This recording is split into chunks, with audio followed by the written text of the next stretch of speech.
Okay, let's click record to this computer. So we are recording. We'll go ahead and get started since we're after 6 o'clock. Good evening, everyone. My name is Kyle Seibert. I'm the Parent and Family Engagement Coordinator for the Office of Student Life at IU Bloomington. Thank you for joining us for this installment, the latest installment of our series of family engagement webinars that the Office of Student Life has hosted this year. As you can see by our presentation here, tonight's presentation will be on IU Public Safety, and we're joined by two very special guests, two great guys. First is Ben Hunter, the Associate Vice President and Superintendent for Public Safety, and Anthony Williams, who is the IUPD Deputy Superintendent and the Campus Chief Law Enforcement Officer. So, without further ado, I will hand it over to you both. Thanks for joining us. Yeah, thanks for having us. So I'll introduce myself and ask Anthony to do the same. My title, as Kyle said, is Associate Vice President for Public Safety. And so, that is across all 9 campuses for IU. And so I handle within IUPD, emergency management, environmental health and safety. And Anthony, I'll let you introduce yourself. Yeah, my name is Anthony Williams, Deputy Superintendent, Campus Chief Law Enforcement Officer, and again, has been stated across the 9 campuses. So I report directly to Ben, and I oversee the PD side across the 9 campuses.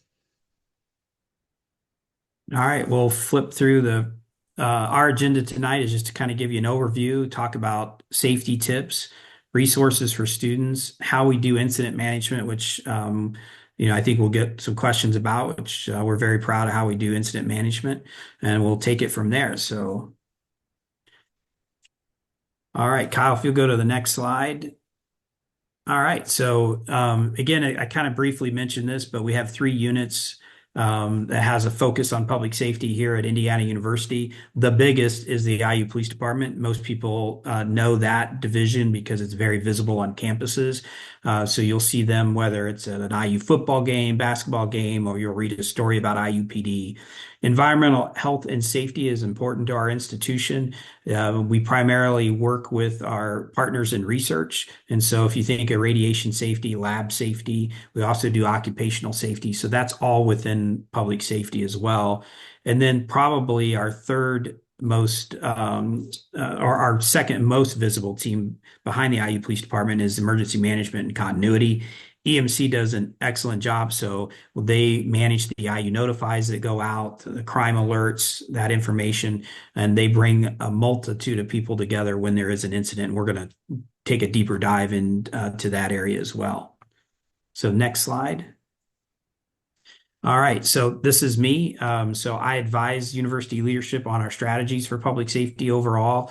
I lead these units and have great leadership with, to Anthony's point, he leads the largest division, IUPD, does an excellent job. We make sure that we execute strategies and policies. We are in the process of getting nationally accredited. We have a site review here in April, and so it's a huge task for that accreditation team, but that's an extra step in making sure that we have the right policies, procedures, and strategies in place to maintain safe campuses across the state of Indiana. And before we go to the next slide, I'll add that not just in Indiana, but we touch our locations outside of Indiana, in Montana, Wisconsin, and LA. So our team works with those sites as well to make sure that we have comprehensive safety programs in place. All right, so the next slide is that larger team. I won't go through the detail of this. That's on our Protect IU webpage, but this is my direct reports, my cabinet that work across the university in various ways. One thing that I didn't mention, is compliance. Tanner Timling, we take compliance very seriously with the Clery Act. So we make sure that we maintain our annual security report, which you can find online at Protect IU. So I would encourage you to read that. And that is a collaboration with everyone at the university, including student life. And so we put a lot of information on programs for safety within that document. And that's a federally required document that we issue every October. This is us in Indiana. So these are the campuses that we were referring to. And so we're a 24-hour a day operation. We make sure that we have folks in place. What is not on here is we have some additional centers that we cover, like in Elkhart, Indiana, and other places. But primarily where you see an IU Trident is where we have our officers and our security teams located. All right, I'm going to turn it over to the chief for his portion to introduce IUPD. Can you guys hear me? Kyle, can you hear me? Yep, we can.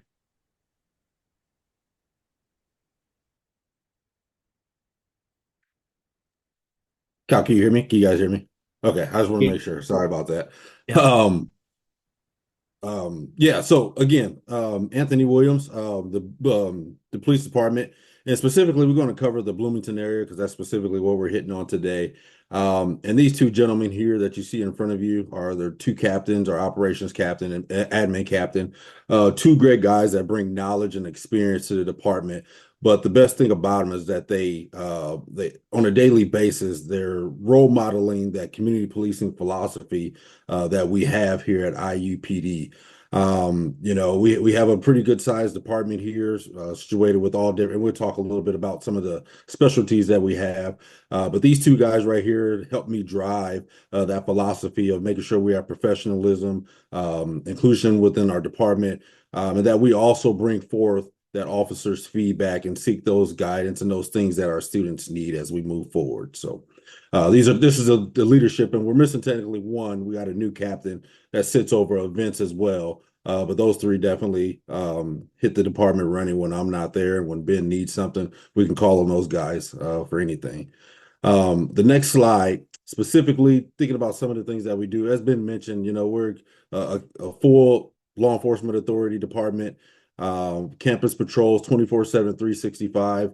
That includes spring break, winter break, summer break. Our officers are there all the time because students are there, and obviously we do sit in a city that's situated with pedestrian community traffic throughout the course of the year. Investigations, we have excellent detectives, investigations team ran by Major Miller, who recently came from IMPD. Him and Ben work together, so we have a great bond with the team that we have, and he does an excellent job, and he oversees the detectives across the state. Our dispatch communication center, it's centralized just in Bloomington, and then they oversee all the other campuses as well. Trisha does an excellent job with them. They have the standardized equipment, and when you think about any dispatch center, ours sits at the top with just as anybody else as well. Officer training, state-of-the-art training, best practices. Major Lewis, who oversees that training, does an excellent job. He brings back, some of the best practices and trainings. We have an actual academy that sits within our department institution that he oversees up under the umbrella of ILEA. And again, one of the best academies that there is out there. And I'll actually put that up against any others.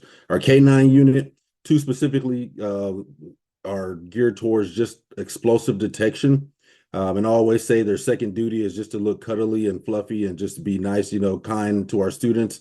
And then we also have a therapeutic dog. All of our dogs are approachable. We take pictures with them all the time. They've been honored at football games for their service, and they're really, really great dogs, and our handlers are awesome as well. Our motorcycle and our drone operations, motorcycle unit, we utilize them for game days, escorts, or dignitaries, and they're cool to look at. We get lots of people who love to see those things out there. Ben rides them every once in a while when they let him. um, and then our drone operations, and these specifically here is everything here that we do is to build a better connection with our community. Our drone operations that we utilize across the state for, again, big, large events, whether it's commencement, football games, any demonstrations. We used it this weekend actually we thought a person was missing, but they were just in the wooded area looking for doing some research. R1 institution, no surprise there. But again, they're just like kids. They love to play with those drones, and so when officers get the chance, they love to put them up in the air and make sure they're obviously using them properly. But again, it's all for that, making sure we keep our students and our community safe. Yeah, next slide. When we think about officer training, again, thinking about all the things that have gone on within, the society, around the world, around the country, we want to make sure our officers have that best practices. And going through the accreditation phase, we want to make sure they have the up-to-date training as well. Active bystander training for law enforcement officers allows our officers and gives them, one, I always say, the courage and the ability to know that, hey, you have a duty to intervene when your peers and when your officers are not doing the right thing, and that's verbally or physically as well. And then the police executive, we at Research Forum, we modeled what they have is called the ICAT, and with that is our de-escalation procedure, the CDM, which allows our officers to kind of process situations within a better format, and allow them to make better decisions. Mental health first aid, obviously dealing with mental health crisis, substance abuse crisis, dealing with those, procedural justice, fair and impartial policing, modern days policing, are those two philosophies, allowing people to be able to, talk about what's going on in their situations, what's going on, why are they doing the things that they're doing, us being fair and leaving the biases that we have at home, at the door, because when we come to work, we have to be fair, we have to be impartial to everything that we do, and we don't take sides, but we're going to provide professional and respectful policing services.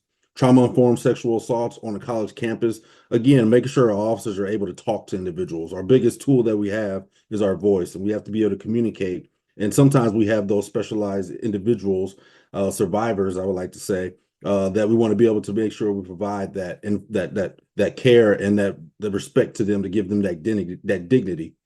And then our IUPD training committee, which consists of faculty, staff.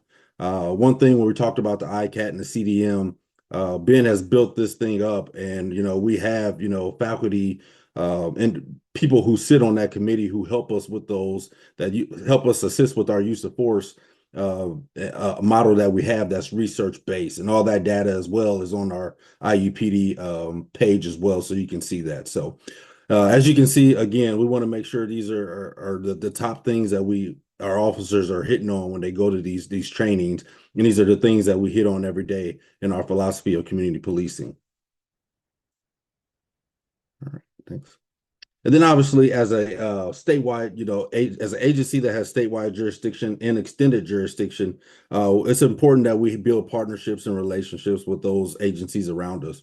By all means, this is not an exhaustive list of, every, place that department that we partner with.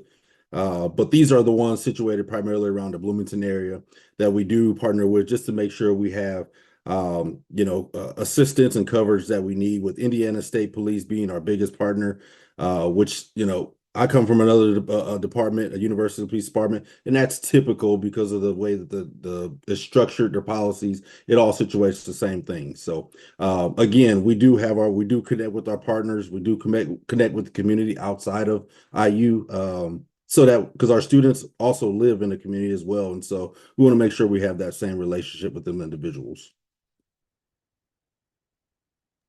All right, I'll take this slide. So the other portfolio, like I said, it is second in visibility behind IUPD, is our IU Bloomington Emergency Management team. That is led by the University Director, Amanda Roach, and particularly for Bloomington, John Summerlot is our IU Bloomington Campus Director.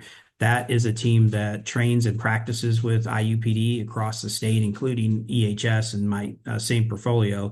And so when an incident happens or a disaster happens, and it could be a tornado, if I think over a year ago, we had a tornado go through New Albany, Indiana, and hit part of the IU Southeast campus right before commencement. And so that team mobilized in southern Indiana, but also sent folks from Bloomington and Indianapolis down to deal with that. And then commencement went on just like it was planned to go on. They coordinated the response, the cleanup with campus facilities. And so they're really working behind the scenes to make sure that we're getting the resources anytime we have an incident within an IU campus. All right, I think Anthony and I will tag team these safety tips. I'll talk about the IU Notify system, and then Anthony here will talk about the Guardian app. So, one of the things that emergency management does is they push out the IU Notifies, our mass communication tool for alerting folks when there's an incident. And so, mass notification is done through email, text messages, and phone calls when we send out an IU Notify, and that is a federal requirement when there is an incident that affects campus. However, the threshold for that requirement is very specific. And so one of the things that we get asked all the time is, something happened 5 blocks off campus, why didn't we send an alert? If it's not going to affect campus, we would not send an alert. If that incident came towards campus or put anything on campus in harm, we would send out an alert. And so the biggest example that we've had, from an environmental issue was in our IU East campus in Richmond. Almost for 3 days, the city was shut down over a fire of a toxic nature a few years ago. And as soon as that drifted, or we saw that drifting towards campus, we issued an IU notify. Or if we have a criminal incident that's coming on or near campus, we will issue an IU notify. And so with that message is we're asking people to take a specific action. So if we're sending a text alert, we're asking them to take shelter, avoid the area, run, hide, fight. If, unfortunately it was an active shooter situation, all of that is drilled and practiced by emergency management all the time.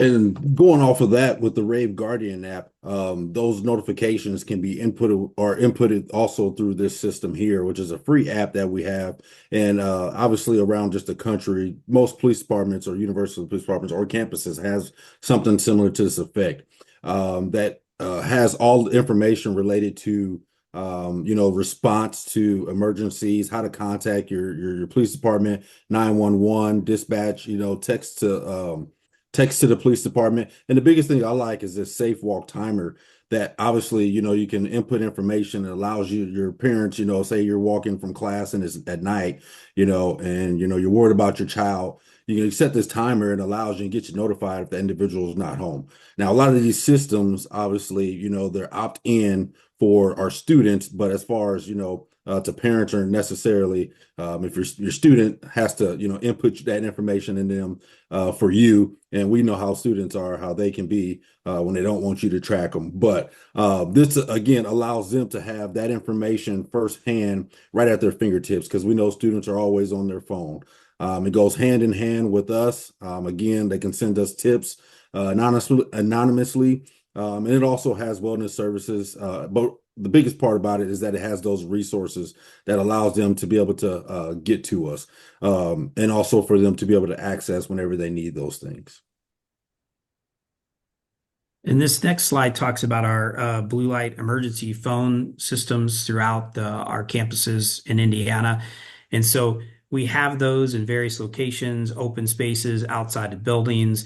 That is push a button and it goes to our 911 center 24/7. We know from statistics they just simply don't get used.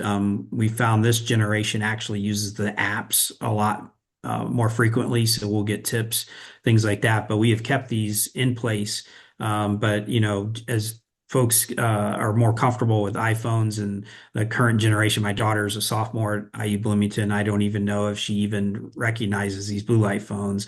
If we do get a call, they're typically someone asking directions. We're able to get them where they need to go. So it's almost like a concierge service, but it is amazing how the apps have taken over and has been a huge help for us in public safety. And I'll add with our blue phones, you don't have to, Kyle, you can keep it on that slide. Um, Through our accreditation phase, we have to test our blue phones as well. And so again, if they're not working, your student will be able to know that, hey, we have other services somewhere else, but all of our phones we're basically, what I'm trying to say is that we're making sure they're functioning, making sure they're working, and not just there as a post that just looks like it's something that's functioning when it's really not. And I'll take this one. And I want to add one to this as well once we get done. But Obviously, when we talk about protecting our sisters, I have a younger sister who's also in college, around the same age as Ben's daughter. And so these are some of the tips that I always give my sister every time she goes back. Is always be mindful of your surroundings, always being aware of where you are, the type of environment you're in, no matter, what state or whatever occurs. Know how to get out of the building, know your exit points. They always say cops always sit next to the door, or with their backs toward away from the door. Sorry. Um, but it's important for us because again, we want to see who comes in, who comes out. But as we walk into a building, we also know, hey, where can we get out? When can we not?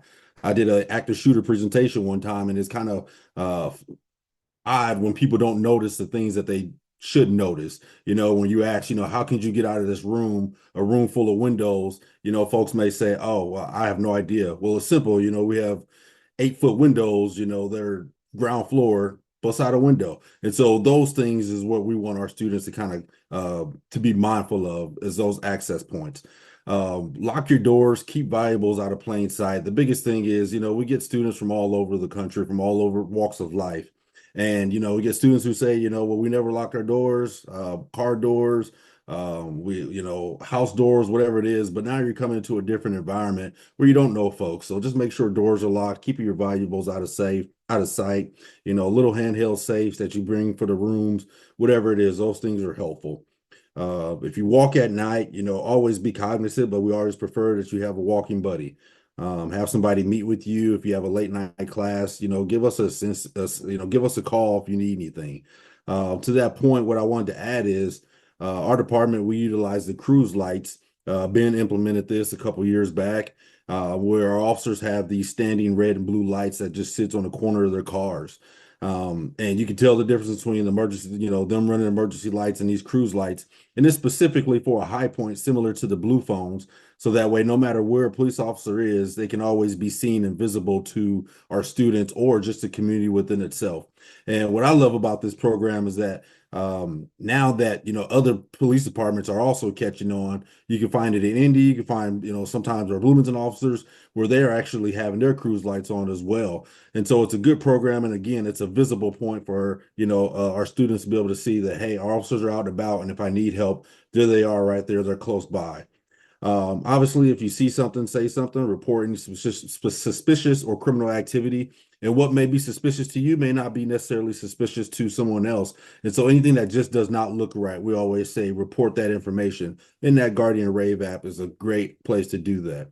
And then obviously stay informed. Our PIO does a really great job with information sharing. And so when you follow our sites, whether it's on Facebook, the X account and Instagram, and always suggest our parents do that. So that way you can know what's going on, because we do utilize that very, very often for a lot of things.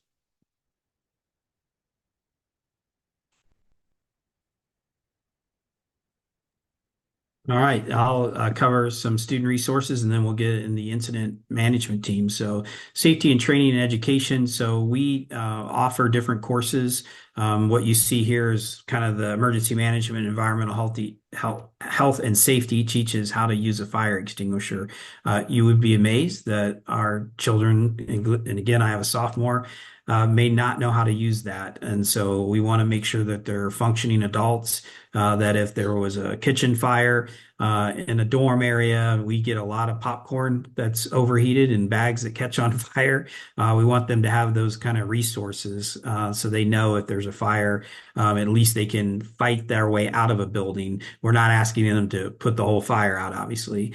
We do training in self-defense. We have now just released a Canvas course, an online course for Run, Hide, Fight. And so that's actually available to the public. The Indiana Lifeline Law, Student Affairs is a great partner. I just testified in a state house hearing today where that passed out of committee to an expansion of the Lifeline Law. It has really saved lives. And in essence, the person that calls gets the immunity on someone that may be highly intoxicated. And the state of Indiana is poised to transfer that immunity to the person that is intoxicated that needs medical assistance. We know for a fact that has saved lives because people are scared to call the police because they might get in trouble. And so we've tried to create a culture with student life and their assistance to make sure that folks know that our ultimate goal is medical assistance. We know college kids are going to drink. It doesn't matter whether we write them a ticket or not. That's not going to stop them from consuming alcohol. So we've put these immunity protections in place. We have a lot of bike thefts. I think most college campuses do. We do a good job. Our team makes sure that we're out there trying to prevent those bike thefts. We've made arrests, but we offer U-locks every year within IUPD to prevent that. If we tell students don't bring a small chain to lock up your bike, it's easy to cut through, and so we offer those kind of more heavy bolt type locks to make sure that the bikes are locked to a device that they cannot break through.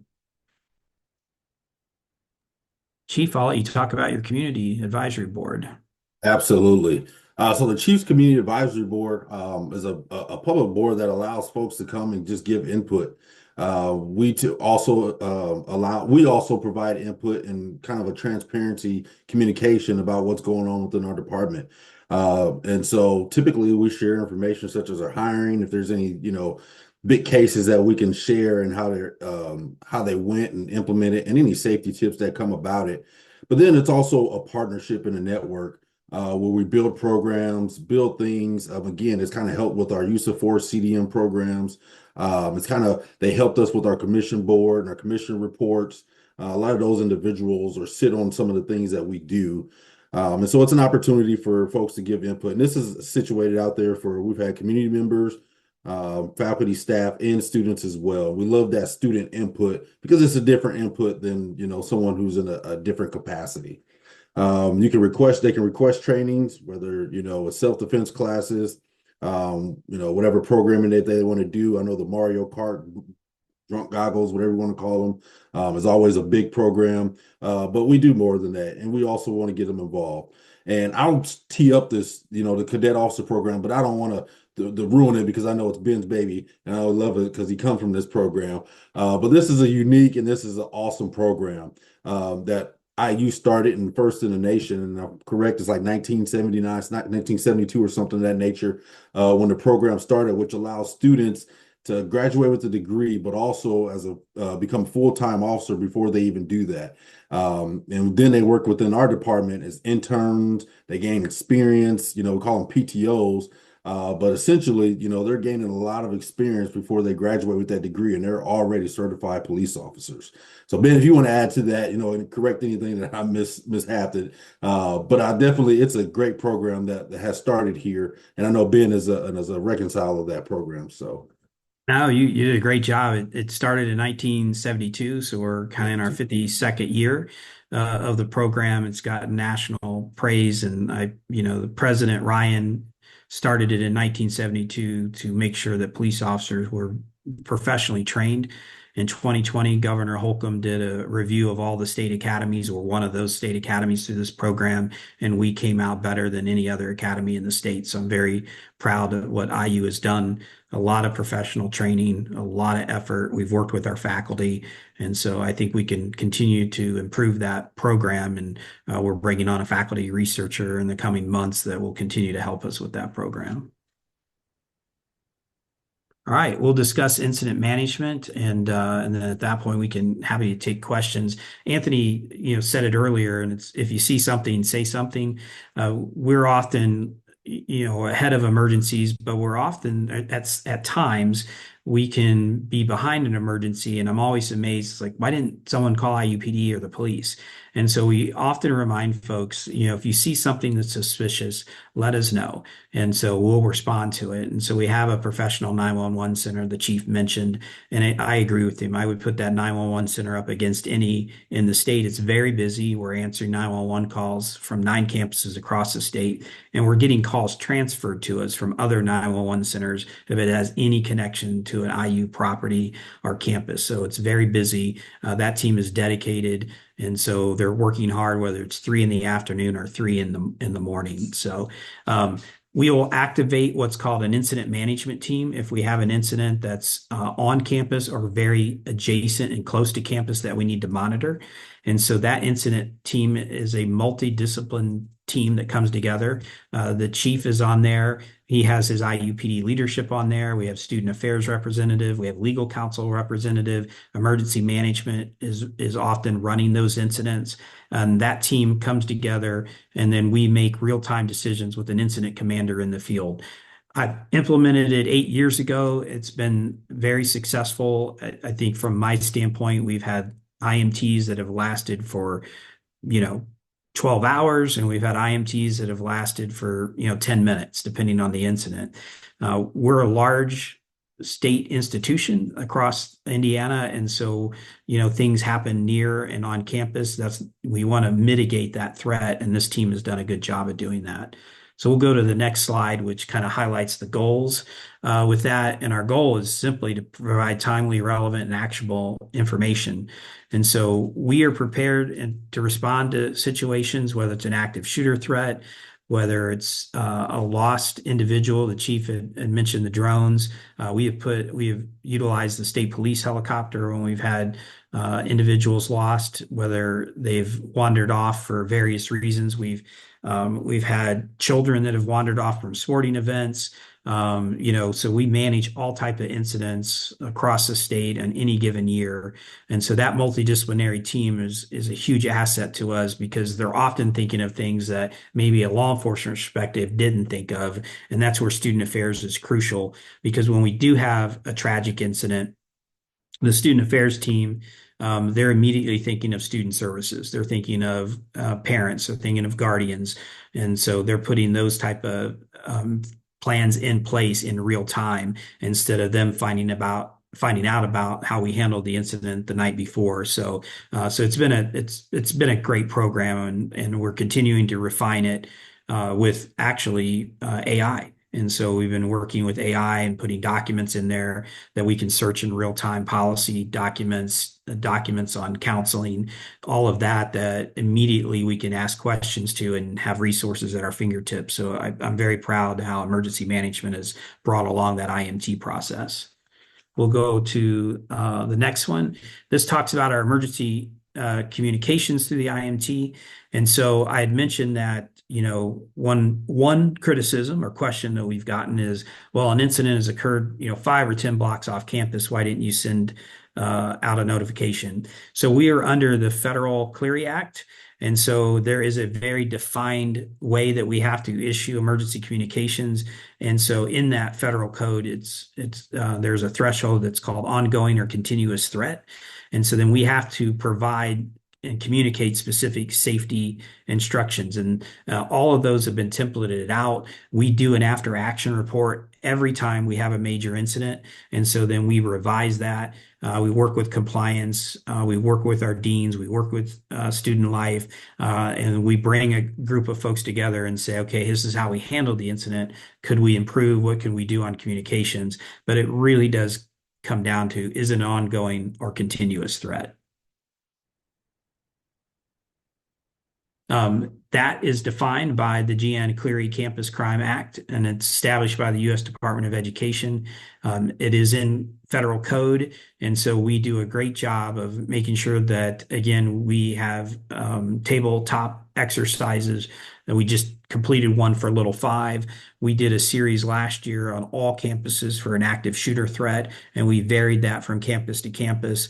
We've done, chemical leaks, we've done fires, all of that we do each year with tabletops, and we throw a lot at our team in a controlled environment, knowing that when it's an uncontrolled environment, they'll have the tools to respond. And we have things that throw us for a loop. We had a fire alarm recently in Bloomington in a dorm, and the sprinkler system went off. And so we dealt with the fire just like we'd always trained, because that's what we've done on tabletops. But then you have to realize now we have flooding involved. And so that didn't throw us quite for the loop I thought it would. But, again, we had some nuances of, okay, the fire's out, but now we got a lot of displaced students because a lot of water got dumped into a building.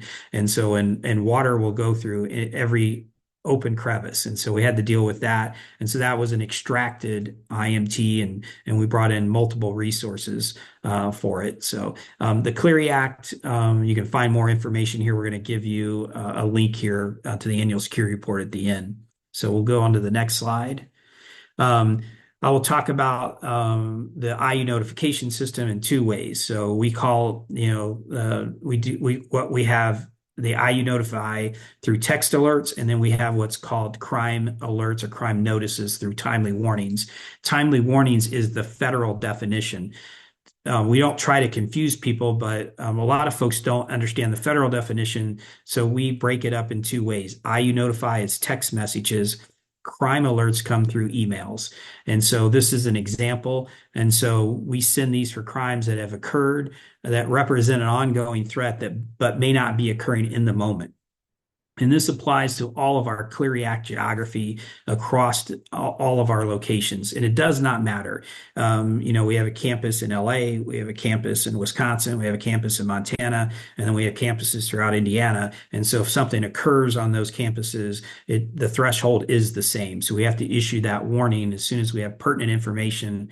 And that's to give students, faculty, and staff awareness of that information. So the example here on this slide is fraudulent activity, reports of that meet a threshold of an ongoing and continuous threat. We've defined that typically as three or more incidents in a small amount of time. And so we do get incidents reported to us that may have occurred a year ago, and that could be for various reasons. You have a victim that has finally come to terms with something, and they want to make sure they report it to us for statistical reasons, or investigative reasons, or we just discover it. We look at our partners in terms of the cities we're in, and we'll look at their crime logs, and then we'll go and make sure that they hit our crime logs, so our community has awareness of it.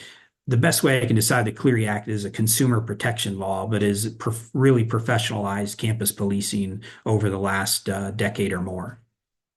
All right, we'll go to the next slide. Here is where you can find that information. I take much pride in our annual security report to the fact that I search other institutions and colleagues to see how they do their annual security reports. I have a compliance team across the state of Indiana with the compliance director. I mentioned Tanner's name early on in this presentation, and Tanner does an outstanding job. So if you get a chance to look at the Protect IU site or use this QR code, it will take you to the annual security report. We're always a year behind because that's how the federal government defines it. It's not because we're literally a year behind. We are literally day-to-day update. Anthony's team and the compliance team have weekly meetings on case reviews and compliance. We have 2 huddles Mondays and Thursdays. So we know the real time of all of our crimes, all of our investigations, but the federal government requires us to report a year behind, just the way that the law was written. But you can go to our daily log, which is also on that Protect IU site, and that will give you real time everything within 2 business days. And then we update cases and information within a certain amount of period of time when we get new additional information on a case on that daily crime log. So we do a huge effort, and we spend a lot of resources to make sure our community is aware of what's going on campus and what type of incidents are occurring on campus. And I think that's it. I think we're ready for questions, Kyle. All right, I appreciate it. And now that I know that you give away the U-Locks, I'll have to stop by the office sometime and grab one. I'm in the market, so that's good to know. If anyone wants to drop questions in the chat, feel free to do so, and we'll filter those out. I got a couple questions for you though as we're waiting. I kind of remember, when I was an undergrad, we talked about the IU Notify system, and they said you really get 3 notifications. One from IU Notify, one from your mom who texts to make sure to make sure you're okay, one from your grandma to make sure you're doing okay. Um, and so the question I've got for you guys is, what advice would you give to parents or family members if they can't get a hold of their student, whether that's in an emergency or otherwise? Do you have any advice for them on who they should contact, or what kind of safety and security measures do we provide to those parents and families to give reassurance if they can't get a hold of their student for whatever reason?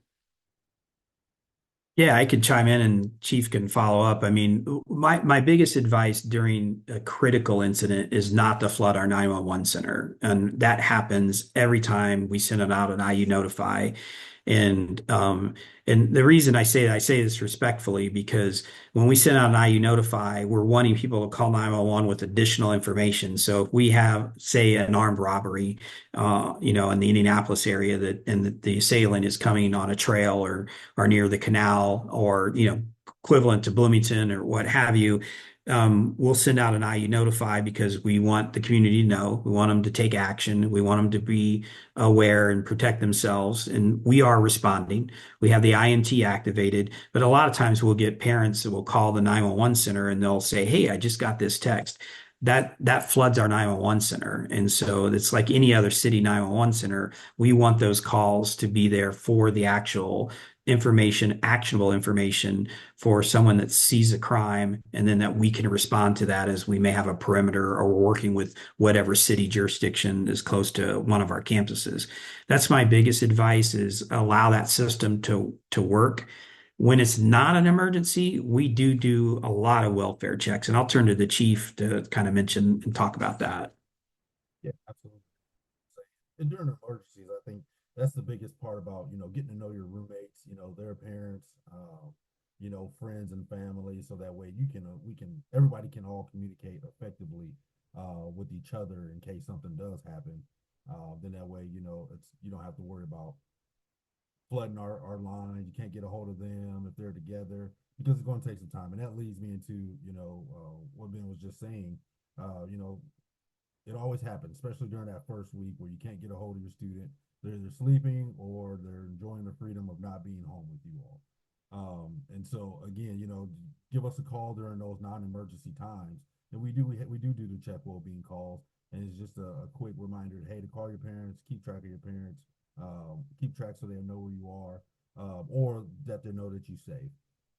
Again, we're dealing with young adults, or we're going into that young adulthood, and so we do want to make sure they're safe and everything. But if something does occur that it leads up to the emergency, we're prepared and we're ready for those situations. But anytime it's in that non-emergency, you can't get a hold.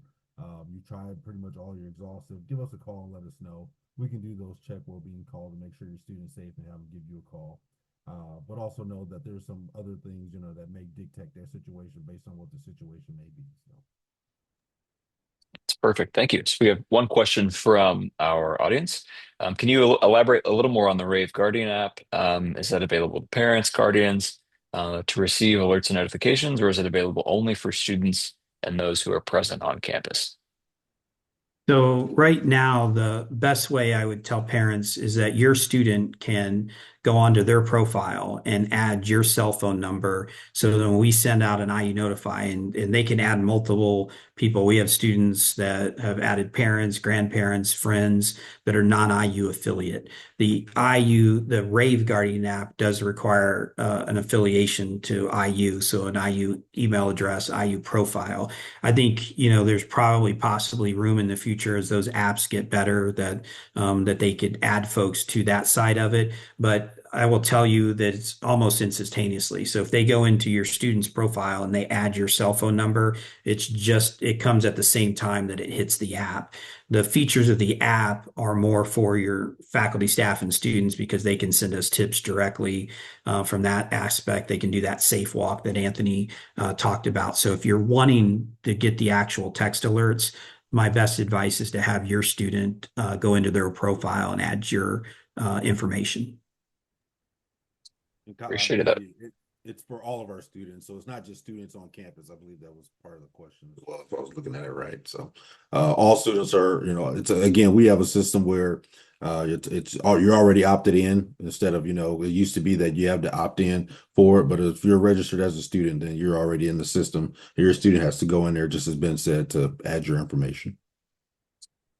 Appreciate that. So do you have any advice for students? You talked a little bit about emergency preparedness and those kind of things. So what do you recommend for students that are on campus if something happens, whether it's weather or, God forbid, something worse?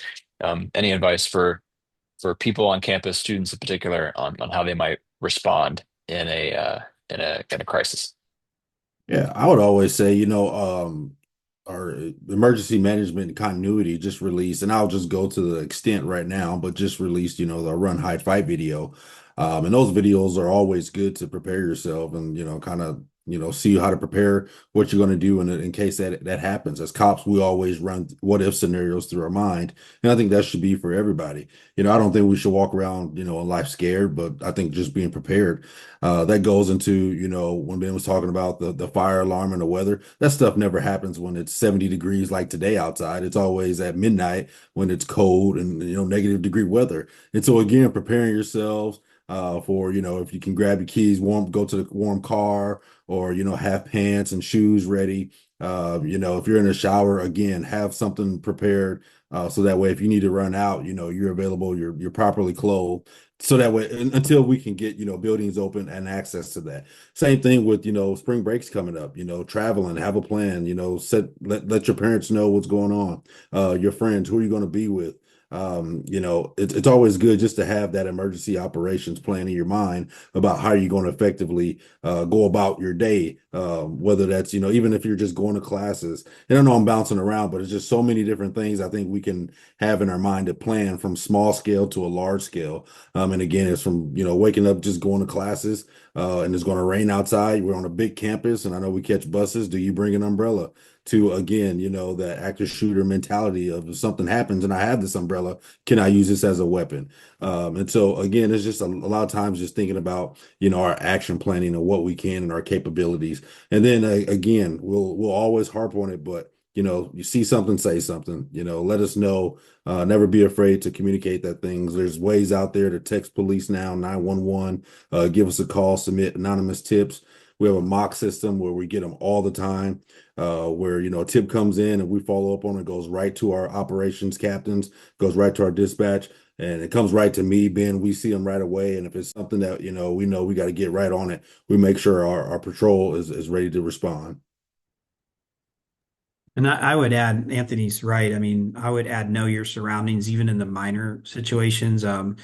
My daughter has a friend group, and so one of her friends had texted me because we had the bypass shut down for a minor crash, right? And she didn't know how to get to her dorm because, and you think, okay, well, how do you not know how to get to your dorm? But they don't live in, you didn't grow up in Bloomington, you don't know Bloomington, you're not familiar with the roads, and we see that often. A lot of roads in Bloomington are one way, and so if you work in Bloomington, Kyle, you've probably heard this example. We know when school starts because we see so many cars driving the wrong way on one-way streets because you're coming from other communities. And it's just taking the time to know your surroundings. So if we shut down an intersection for a minor traffic crash, you know how to get it.